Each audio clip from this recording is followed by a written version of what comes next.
Okay guys, let's face it. There are some things on the Yamaha Tenere that just flat out suck.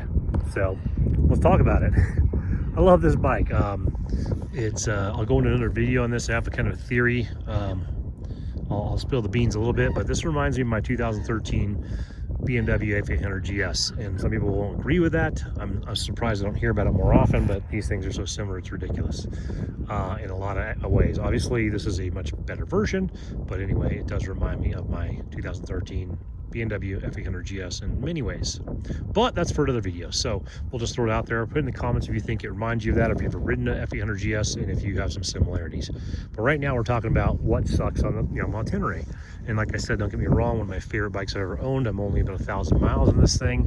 Did about 500 of that today, bought it with 390, did a couple miles the last two short rides back from the dealership and into my local area. Things that suck. I'm just gonna go over a couple things I think are horrible, and I'm surprised that they deliver the bike with that. I know it's a price point bike, and price point gets you sometimes some surplus things, so I get it. But and some of these things are obviously easily changeable. I know there's options out there, so I'm not saying that's not something you can do something about, but it's just things that for a stock bike. I just watched a video of Ryan Villapoto out in Colorado running these things, and Ryan's obviously an ex-professional multi-time champion dirt bike rider. Seemed like he was pretty surprised at how well these did.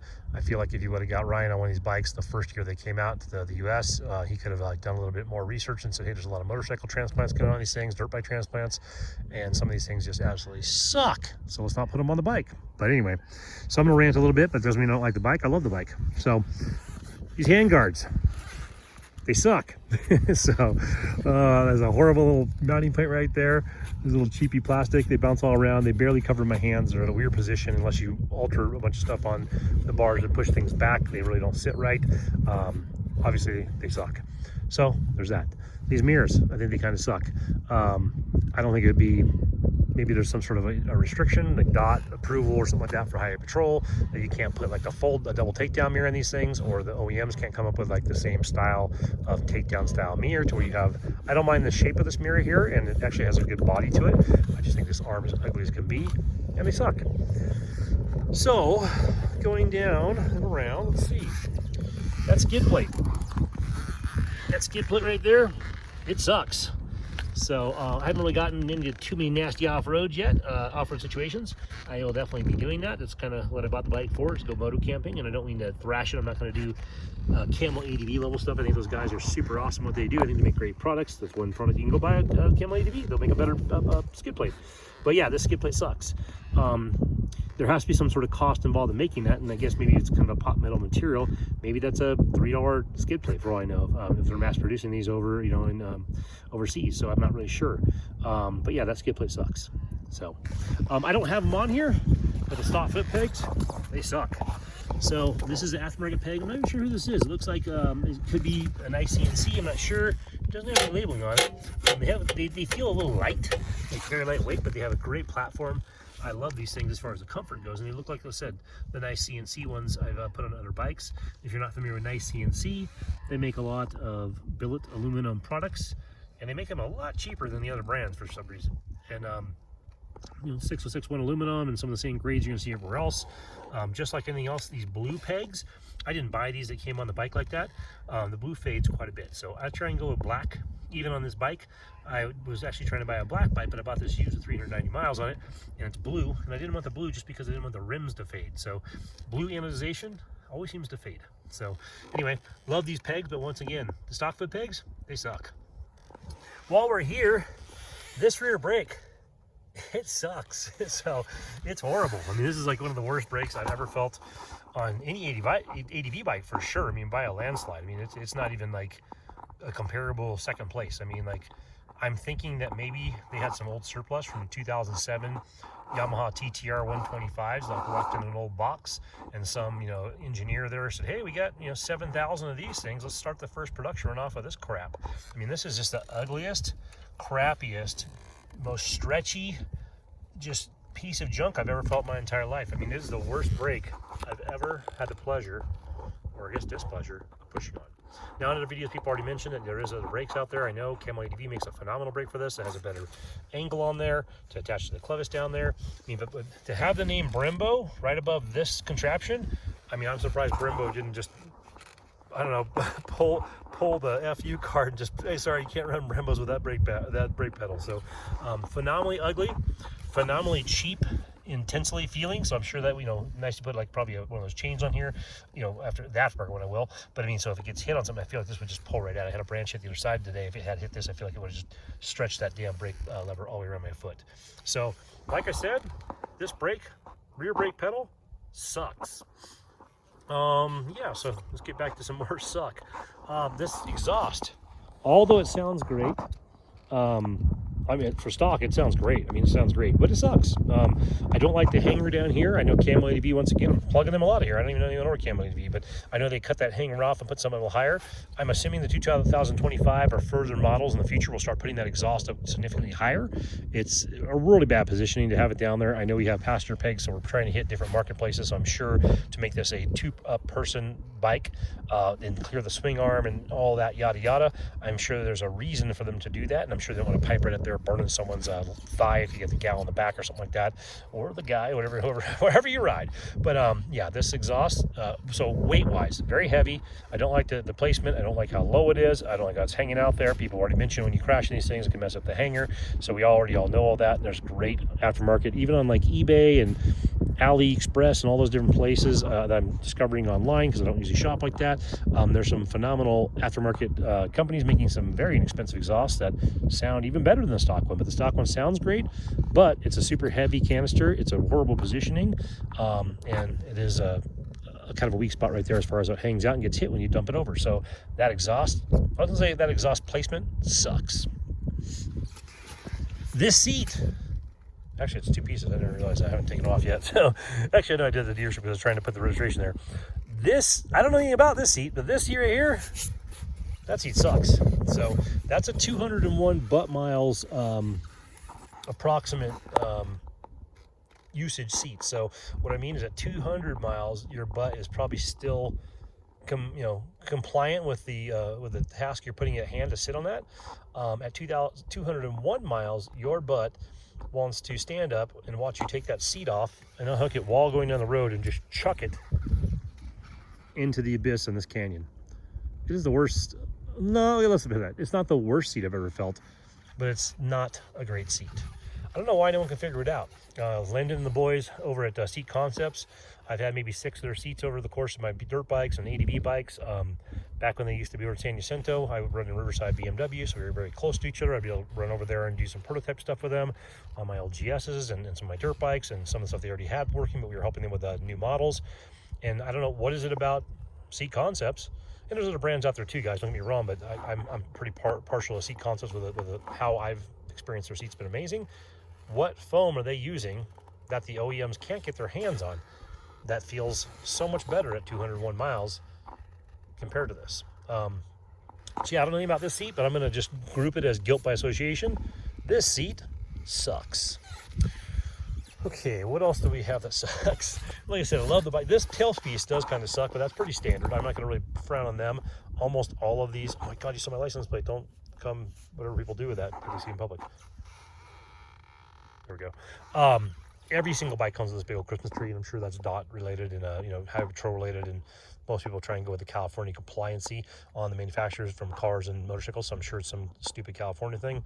I grew up there, and I know they have a lot of rules and regulations for stuff that they don't need to. So, but yeah, so that thing does suck, but I mean, every single tailpiece on almost every single bike ever made sucks, and I didn't even take nothing off. I'm leaving reflectors hanging off there the whole 9 yards, so we will go with the tail tidy on that. That's down the road. I won't say this sucks, it's not even there, but I would think you'd want a chain guard or chain guide on there. So let's say the invisible chain guide that's not there sucks. It sucks that it's not there. So I'm going to put a chain guide on this thing. This thing seems like it's a little droopy, and seems like it's just more of a chance for getting bumped off of the rear sprocket and more inclement riding. So yeah, I like to put a chain guide on there. I think people already know this one. It's already been addressed. That spring sucks. So that kickstand spring, I mean, literally when I put it up with my foot, it feels like it's just going to fall back down. And it's brand new. I don't think it's going to fall back down. It never has fall back down. I know people make aftermarket heavy-duty springs, but I don't know why it feels so soft. So I'm going to tell you, that kickstand spring sucks. Kickstands. I don't know why they don't make the cleat bigger. I don't really want to go buy a piece to make the cleat bigger. That's a pretty good sized cleat. I'll give them some credit over some of the ones I've had in the past. But why not make the cleat a little bit bigger? You know, just make it a little bigger. It's an ADV bike. We're going to set it down in mud and dirt and whatever else. So I'm going to say that kickstand sucks too. This shift rod, that's ridiculous, you know? I don't even say it sucks. It's just ridiculous. Why is that rod so long? I mean, obviously it has to go down the shifter. That just looks silly. And if it's going to be like that, I know they make aftermarket covers for that. Once again, like Nice CNC makes some of the companies. Why not make some protection for that thing? Just seems like it's just hanging out in the wilderness waiting to be touched. So, anyway, oh, God, almost forgot about the most important part here. Just a drive-by. The worst part of this bike, and this will lead into my BMW 800 GS comparison video I'm going to have coming out pretty soon here, is the fuel mileage range. This is horrible. I mean, this is probably the worst range I've ever gotten on an ADV bike. And I've had GSAs, I've had GS standards, I've had, you know, dirt bikes, I've had 690s. Once again, Camel ADV, because I'm plugging them pretty hard today. They make an auxiliary tank, and I'll tell you, everything they make, I have never seen in person, but everything they make I love from what I've seen so far, and I love watching those guys just abuse their bikes because they are just gnarly, and it shows you that stuff can handle like the ultimate. So most people will never ride like that. I used to ride like that. I don't know if I even have that in me anymore. It's been too many years off the bike and getting back into the saddle, and too many broken bones and you know, all that good stuff and health issues. So don't know if I'll ride like that, but they have a auxiliary tank that goes back here. And although I like everything they make and I like the purpose and functionality of that product, I hate the placement. I don't like the way it looks. So I wish, like the KTM, there was an auxiliary tank you could put under here where your airbox was, and you could add a little bit more mileage to a KTM 690 or 701 Husky or a gas, which the reason I mentioned I just sold my KTM 690 for other reasons. But the fuel mileage on this thing, the range on this tank is horrible. So I know Acerbis makes a big old gigantic tank that makes this thing look like an elephant. Not real fond. I mean, I guess I'm fond of the capacity, what it can carry. Obviously what it does, it suffices for what you need. I really didn't want to buy an ADV bike and then go out and rush out and buy a completely different tank that has nothing to do with the bike. Well, obviously it's built for the bike, but there's nothing to do with the OEM stature, just to get my mileage up. I mean, I don't know what we top out on here. I'm going to watch some videos tonight, so maybe we can chime in the comments if you guys know. I know I've seen some videos that are claiming this or this. I've seen a guy run completely out of gas and use an auxiliary tank to get back. You want to run this thing bone dry, but I don't recall his mileage. I think it's kilometers anyway, because I think it was over in Europe. But this gas tank range is absolutely horrible. I mean, I worked for BMW for years. I worked for Japanese metric companies for years. I know on our hang tags would say, oh, you can get 60 miles per gallon with this bike, but in this very small print that I can't even read anymore unless I have my seeing eye teenagers with me and I hand them the label, it tells you clearly that that's like on a closed course with like no wind at 50 miles an hour. So I don't run this bike at 50 miles an hour. I can tell you it's seen speeds of 105 a couple times a day. It's seen canyons at 75, 80. I can't even get this thing to lean over and hit the side, the tits of the tire, and I'm going 75 down a 35, 40 mile marked canyon. I mean, hypothetically I'm doing that. But yeah, I mean, so I'm on the gas for sure. I did do some dirt trails today, probably said about 20 miles, maybe 25 tops. So we're spinning a little bit here and there, but I'm talking about just highway miles, just 65 to 70, let's say. Even in that range, I realize this thing is just sucking gas down at just an astronomical rate, and I just, it's crazy that it's such a great bike. And it yeah, more weight would have been added, a bigger tank would have been added, maybe it would have been more cumbersome. I mean, there's not enough space up there. Well, clearly there is, because the Acerbis came out with one, but it just seems like, if I'm going to tell you what sucks the most about this bike, I would say the fuel mileage range is the thing that sucks the most on this bike. So with that being said, I don't want to be all Debbie Downer. Love the thing, love the bike. So been loving it so far. We got some add-ons coming up. I do have a couple add-ons on the bike. I haven't really gone over in detail. I got my Tusk bags under today. I did carry over from my 690. They work phenomenally well. They just got drenched for the monsoon, so I don't know I can't remember what's left in there. Maybe some beef jerky. My beef jerky is probably wet, so that'll be interesting. A little soggy beef jerky. But yeah, so the bike's awesome. It works great. I love riding it. It's smooth. I'll go through a more comprehensive video when I hit 1,000 miles, which will probably be Monday. I'm going to go out and do some riding Monday in the hills, either Payson, where I'm at right now, or Prescott or Flagstaff. I got a couple invites to some people on some of the dual sport forums and ADV forums on Facebook as well too. So maybe I'll meet up with some people on some other bike platforms and go out and have a little fun. But I'm going to be riding on these street tires too, so I'm going to burn those things off before I put some fresh tires on there, and I'll probably go with something pretty aggressive. So I would like to use 2 sets of rim, but for now I'll probably go with something pretty aggressive on there, like an 80-20 tire, 80% dirt, 20% street. And I'm going to be ordering a skid plate for this thing as soon as possible. And yeah, I just want to go hit some trails. I hit some real rocky stuff, not as rocky as we're standing in, but similar stuff to this, like with the shell you see between here. Today, and this thing handles great. It's like a little billy goat. So the motor, where it lacks in power in some areas, it definitely shines off-road as far as handling and things like that. But yeah, so getting back to it, love the bike. I'll go with the pro. This got me the con video. This is the what sucks about the Yamaha Tenere. The light, I can tell you that. I don't know if it's need to be adjusted. That's one more thing I'll add. It's not the top of the line. The tank's at the top of the line. But when I go to brights, it just spans up in the horizon. It doesn't make the road any brighter. So maybe I need to do an adjustment on that. That might be my fault. So I'll kind of keep that. That's not on the suck level yet, but I would say the light is not that impressive. I do have some clear weather lights I'll be throwing on here. I'll do an aftermarket video, like I said, maybe next week when I start bolting some stuff on here. I got a safety notice on mine. Boom. maybe I'll take that off. Maybe I'll just run it. Is anyone running that? Is that pretty cool?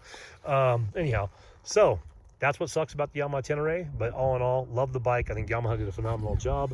I do think there's definitely some room for improvements on this thing. I know they're rumoring a lot of improvements or some improvements for 2025. I wasn't willing to wait. I've been wanting one of these for a while, and I sold my 690, pulled the trigger, and just said, F it. I'm going to go ahead and own one. If 25 is awesome, I'll buy a 25. No, I'll keep the 24. I'm totally happy with this bike. I like the look of it. I like the performance. Like I said, I'll go over pros and cons more back to back. What I do and don't like about the bike at the 1,000-mile mark, to give some people some information. Thanks for tuning in, guys. If you can keep up with me, I know I talk fast, but yeah, stay tuned. I'll keep some more stuff coming. Part of this channel, like I said, is just to share what I'm doing with the Yamaha Tenere, what I do with my van campouts and my van life stuff I do part-time, just life stuff, adventure stuff. And then eventually I would like to put together some BDR sections with other people that ride Teneres or other dual sport or a adventure platform. So if you guys want to try to meet up, I'm not one of those stingy, weird YouTube people that is recluse and rides alone. Not that there's a problem with that. Not that all you guys are weird. Sorry, didn't mean to blanket everyone. But obviously I'm very social. I'm very talkative. I'm used to putting together events, things like that for Climb and BMW and other companies I've worked for in the past. And part of my YouTube channels is to share experiences with like-minded people, but also to get us together. So the guy you hear on the camera here or see on the camera, that's me. So I pretty much don't, I'm not PC. I don't try and pretend to be someone special with the camera. I don't expect to win over any hearts or win over any endorsements. You either like me or you don't. I don't give a shit. So that's kind of how I run it. So, but yeah, I will put some meetups together in the future, where we'll maybe meet up on like a Friday morning and do Friday, Saturday, and Sunday, and then break off and head our own ways on the way back. But maybe do some of this the Arizona BDR routes. Maybe do some portions of that. I'd be interested in doing New Mexico. I'd be interested in doing Colorado. Colorado looks absolutely gorgeous. So anyway, so if you guys want to get together on some of this, do some meetups and do some adventure riding, by all means, hit me up on that. If you're up in the northern Arizona area especially, my schedule's pretty open. I got my own hours. I do my own thing. I have my own small business, and I ride a lot. So that's kind of the key to life. Work less, ride more. Right on, guys. Stay safe out there.